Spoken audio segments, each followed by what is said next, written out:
Welcome to the Roetzel HealthLaw HotSpot. HealthLaw HotSpot is a podcast for physicians and health professionals that covers the legal issues and trends that affect the healthcare industry. Welcome to the HealthLaw Hotspot. I'm Ericka Adler, shareholder and leader of the healthcare practice here at Roetzel and Andrus. I'm with Christina Kuta, who's part of our healthcare practice and has been my most excellent guest many times. And today what we want to talk about are dental deals. So we do a lot of transactions where we're buying or selling dental practices and or helping dentists buy in or retire from dental practices. And these transactions sometimes have nuances that are a little bit different than medical deals or any other kind of deal. So I thought it'd be really helpful to all of our dental clients out there to talk about some of the issues that commonly arise and to hopefully provide a little guidance on how they can handle them and really what we're seeing out there, in the dental space. So Christina, I'm going to just kind of run through this with you as usual, but why don't we kind of talk about some of the issues that you're seeing as you're doing the dental deals? Sure. So like you said, dental deals are a little bit different animal than some of the other type of healthcare transactions that we work with. And one of the things at the beginning of the transaction really is related to due diligence and sort of assessment of the purchase price. So when you're looking at physician practices and other healthcare type providers, they're very much dependent almost always on third party payers. So the way they bill, the way they collect, how their finances are done, what their accounts look like, the AR is very different than a dental practice, which is traditionally more a fee for service or more of an out of network type of payor. So, for those reasons, how the purchase price is evaluated or how the due diligence of the financial records, balance sheets, taxes, etc., of a dental practice is a little bit different. So, for that reason, we always recommend that if someone is going to buy a dental practice or sell a dental practice, that they involve accountants or financial advisors, or if there's going to be brokers involved that are familiar with the dental space and understand sort of the different nuances in how the AR and the financial matters of a dental practice may differ a little bit from a different type of medical practice that focuses a lot more on in-network provider billing and collection. Right. Well, a couple things I'll mention though. There are obviously some dental practices that take insurance for sure. And one of the issues you and I get kind of frustrated on is that it can take time for somebody who's looking to buy a practice who recently formed it to get credentialed. And a lot of times either they don't do it or their lawyers didn't know. And then suddenly they're acquiring a practice. And guess what? They don't have insurance contracts.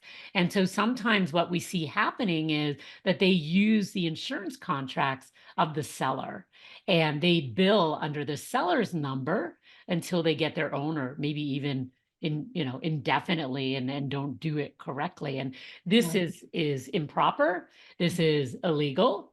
And it's something that really needs to be avoided. Yeah, I recently looked at a letter of intent that sort of addressed this related to a dental sale. It said, hey, if you don't have your insurance contracts within 6 months after closing, you could just keep using our insurance contracts and bill under our name. That's insurance fraud. Now, there are proper ways to do that. We can do what we call lease back arrangements and transition service agreements. So there are ways that can sort of achieve the same purpose in a lawful manner. But unfortunately, what you and I see most often is, oh, yeah, it's fine, just use my insurance contracts. That's absolutely not proper. And I can assure you that if an insurance company learned that was going on, it would be an issue. And one of the sort of outcomes of that be they're going to ask for all the money back that's been billed under the seller's insurance contract for services provided after closing. Absolutely. And, a couple of other comments I'll make about kind of the financial piece. It's very common for dental practices to go and just kind of get evaluation done by like Henry Schein or somewhere like this. And I still think if you're the one buying the practice, you really should have a review done by your own financial advisor, so you understand how they came up with it, and also, so that you can make sure that it accurately reflects the financial due diligence. That's one thing. Sometimes people just assume that's the price and they don't evaluate it to see whether it really can be maintained. The other common issue I see with dental practices is that the dental world is a small world, and in various cities there are particular dental accountants that really handle a lot of the business. And sometimes I see both the buyer and seller and the practice, sometimes too, all use the same accountant, right? And although, I'm not questioning the integrity of any accountant, just like lawyers can't represent both parties on either side of a deal, the accountant should not be doing that as well. Everybody deserves somebody who will advocate for them, particularly in an arrangement where you're doing due diligence and you're looking at the numbers, et cetera. Unless everything's been agreed to and the appropriate consent is signed, et cetera, you really should have somebody who is independent review your participation in that transaction. I don't know if you've seen that happen as well. I have, and you're absolutely right. It's very difficult, even for the best accountant with the best intentions, to kind of serve two parties, because each party generally doesn't have the same interest, right? If you're the purchaser, you want to pay fair market value, but sort of the least amount of fair market value for your practice. And if you're the seller, you want to be paid fair market value, but sort of the most fair market value you can get for your practice. And I don't know, as an accountant, how you can kind of juggle those two interests and really sort of fairly evaluate while you're representing both parties. It's a difficult thing to do, and it's just not. It's messy, and I feel like everyone's best served sort of having their own financial representation. Right. And sometimes, and I mentioned we would touch upon this briefly, we help dentists who are buying, maybe they've been working at a practice and they're buying into it. And the same issue arises as to sharing an accountant. So in those type of deals, we often see some purchase price allocated to assets and another kind of using a compensation shift pre-tax. And depending on the percentage of the purchase price allocated to each can greatly impact the tax repercussions. So even if you're just becoming an owner in an existing practice and maybe down the road you'll end up buying the whole thing, or if you're buying a practice 100%, allocation of purchase price is really important from a tax perspective. And we've seen many purchase prices that are divided up where some is paid at closing and some is seller finance. What are the tax implications? So there's a lot of reasons to make sure you have somebody answering these questions for you to make sure it's the best deal possible, or that the parties at least are meeting in the middle, I would say, in terms of the repercussions. Yeah, and typically for tax purposes, what is a tax benefit to one party generally is a tax detriment to the other party. So it's very difficult to balance that and to sort of make both sides, 100% happy, which is why I think everybody needs their own advisor. I totally agree. All right, so let's move on. One of the issues you and I come across very often in the dental world that isn't necessarily the case in the medical world has to do with dental work that has started but still needs to be finished, which we sometimes call work in process, or redos. So if you have a crown done and it breaks, or it needs to be fixed or replaced, etc., which apparently is quite a common event. How does that work when you're selling in between the initial work and the completion or the repair? So do you want to kind of speak to that and how we see that handled in deals? Sure. So work in progress has one of my favorite acronyms, which is WIP. So I'm going to call it WIP for our discussion today. But WIP patients are generally patients where part of the service is before closing and the service will be finalized after closing. So when you have those kind of patients, you have to think about a lot of things that should be documented in the purchase documents. So the first thing is you want to know the list of the WIP at closing. So you want to know what patients are we looking at here that have started treatment pre-closing but are going to finish after closing. And then you want to look at who's going to finish treatment after closing. And a lot of that depends on, is the seller dentist going to still be around as a contractor or an employee of the purchaser's practice, or are they not going to be practicing dentistry anymore and not available? So who's actually going to finish that service after closing? You also want to look at how payments will be divided. So in some instances, we see 3 different sort of payment issues with WIP. One is all the services have been paid for pre-closing but need to be finished post-closing. Some is partially paid pre-closing, partially paid after closing. And some is everything's being paid for the service after closing when it's completed. So you have to sort of determine how those monies are going to be divided between the buyer and seller. The seller's already been paid 100% for the WIP, but the purchaser is going to finish the WIP after closing. The purchaser should be compensated for that. So is there going to be a percentage of what's already been paid?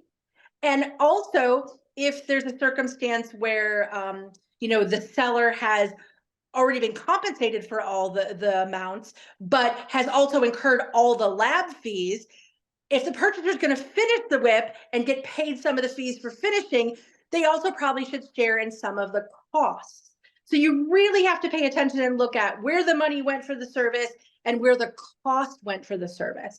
And the parties should agree in advance on how they are divided. Now, I've worked on a number of transactions where everyone's friendly and the dentists know each other well, and they say, hey, we don't want to put this in the agreement. We're just going to say, we know there's WIP and we're going to agree to how to do it. And sometimes it works out great. The parties agree amongst themselves how they're going to do it. There's not been an issue.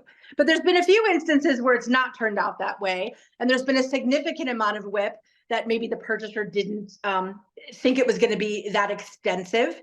And the seller isn't really being forthcoming with if they've been paid or not been paid for the service. And the parties haven't been able to come to a meeting of the minds. And it's been an issue post-closing. So those really should be addressed in the APA, asset purchase agreement, or any kind of equity purchase agreement. Same thing with redo. So if someone's going to come back in and have a problem with like a crown, for example, one of the things we look at is how the redo is going to be handled. So will the dentist who originally did it, if they're still working there, be the one to finish it? Will the dentist who purchased the practice actually do the redo work? If new labs services need to be offered, who's paying for that? Again, apportioning the fee, how redo will be handled from a fee perspective, and also the redo period. So I'm working on an agreement somewhat recently where there was sort of a dispute between the parties where the purchaser wanted the redo period to apply from a year from closing, and the seller said, no, it's a year from the date of service. Well, in that example, if a patient received the service 11 months before closing, then the redo provision is only going to apply essentially for 1 month after closing. That's 12 months from the service. That expectation was not what the purchaser had in mind. They wanted the redo provisions to apply for an entire post-closing year. So that's something to keep in mind. Also with redo, are there warranties? We often see in dental practice warranties are given for certain services, not as common in a medical practice setting. And so are there warranties? What warranties were the patients given? What do the warranties say? How long do they last? Those are things the parties really need to consider and document when they're moving forward with a transaction. All right. Yeah, totally makes sense, especially because the buyer doesn't necessarily want to have to honor those warranties or guarantees. And in some cases, you and I have had a situation where the selling dentist did a particular type of service with a particular company, and the buyer wasn't really going to be qualified to honor those services. So really, there's some digging here. I know everybody thinks the dental sales are quick and easy, but a lot of times there's a lack of thought put into some of these issues, and as a result, there can be disputes. All right, so let's also talk about some patient credits.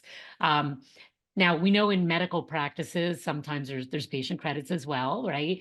And often in medical practices, there's gift cards that need to be addressed in a deal. What kind of things are you seeing in the dental world in this area?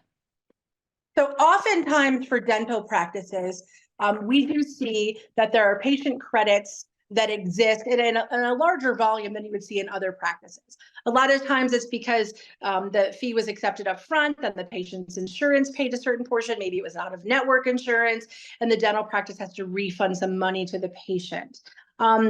A lot of times we see the parties say, hey, we'll just handle it ourselves. We don't recommend that. Usually at closing, there is a list given that specifically says what patient credits are outstanding. And traditionally, it's recommended that the seller actually pay out those credits, or the credits are taken out from the purchase price at closing in order to satisfy any amounts that are owed by the seller to patients before the purchaser takes over. If that doesn't happen for some reason, there should be something in the agreement that specifically says who is going to be responsible for those credits. So if the seller's not going to pay them out before closing, the document should say seller's responsible, and there should be an indemnification of liability for the purchaser against having to pay for those patient credits. And sometimes the practice that's buying says, hey, we'll take over the credits, and they've sort of allocated that already in determining the purchase price. That should be documented as well. The one thing, this is really important for the purchaser, is because if patients are due a credit and the practice is sold, they're going to go to the dentist office, which traditionally is the same space as before closing as after closing. And hopefully this patient's going to continue with the new purchaser dentist. But the patient's going to go and be mad. They're going to say, hey, money's owed to me. And saying to the patient, well, it's owed by the seller, or we're not sure about any credits, we don't know what's going on, could not be fantastic for business relations. So knowing in advance the credits are taken care of, or knowing exactly who's owed a credit and how it's going to be taken care of, is very helpful. So if there is an issue with a patient, you can explain what's going on, explain how it's being dealt with, and hopefully the patient will walk away satisfied and not irritated that they're owed money and they're not sure how they're getting it. Right. Great point. And on a related note, a lot of times in these deals, the seller still needs to collect their accounts receivable, and either they've worked something out to have people collecting it for them, or maybe they're even paying a percentage to the buyer to collect it for them. And what we don't ever want to see is the buyer taking payments that belong to the seller, or wiping out an amount that might be owed to the seller in the patient record, right? Which can interfere with the seller's ability to kind of collect their AR and track what's been paid and who owes what to whom. And we've seen that happen. So it's really important that how this is going to be handled be spelled out properly in the agreement as well. Absolutely. All right. So as a final point that we want to talk about is those types of deals where the seller dentists, or dentists, plural, are staying on to work with the practice post-closing. Typically, they're an independent contractor, right? And so I know that, we often spend a lot of time trying to negotiate what that relationship is going to look like. And I know you probably have some thoughts on that as well. Yeah, so a couple things to keep in mind. As you said, most often the dentist that stays on is usually an independent contractor. And one of the things you need to be concerned about when you're hiring someone as a contractor is that they are a true independent contractor based on IRS's standards. And there's some pretty stringent standards, and the IRS, as of late, has been more apt to want to call contractors employees than actual true independent contractors. So one of the things we always recommend is that the purchaser contract with an entity owned by the seller and not with the seller as an individual. That's sort of one layer of insulation that makes it more likely that the IRS would view this as a contractor relationship versus an employment relationship. But that should be talked about at the beginning, because that may involve the seller having to form a new entity. There may be tax consequences the seller has to consider, having an entity and being paid through an entity. So it's something to sort of talk about at the beginning of the relationship. Another issue that generally comes up is in the dental field, there's often a lot of lab fees and different equipment fees that go along with the services. So traditionally, and pretty much most often, dentists are paid a percentage for services that they provide. So if their service is $1,000, they get 50% of that, let's say, they get paid $500.